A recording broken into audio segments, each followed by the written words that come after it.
I'm going to talk today about grafting chicks onto a broody hen. Broody hen is a hen that's decided to set. Now maybe you don't have a rooster, or maybe you don't want her setting the eggs that you have, and you would like to give her a chick instead. So make sure she's been setting for several days, or it's not going to probably take, and that she's committed, because you want her to be committed if you're going to give her chicks.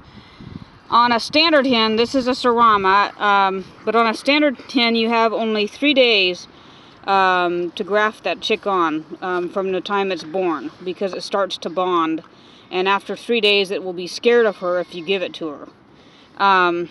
So these guys have been sitting on eggs for a little while. There's one of the eggs, and there's the little chick feet.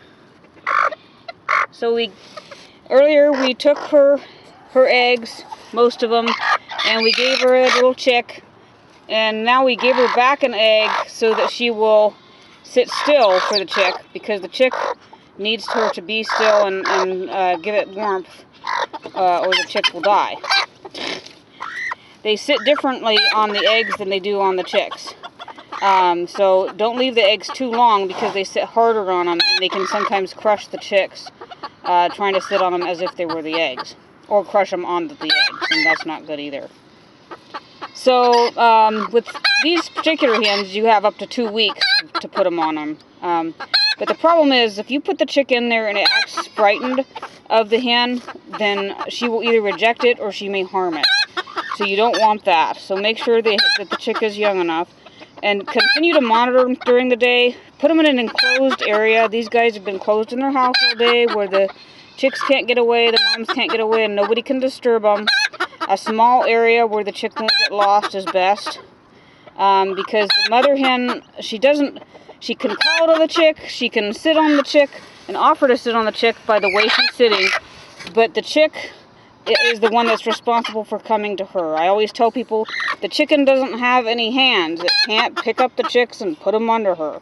She's not capable. All that she can do is try to get them to come to her.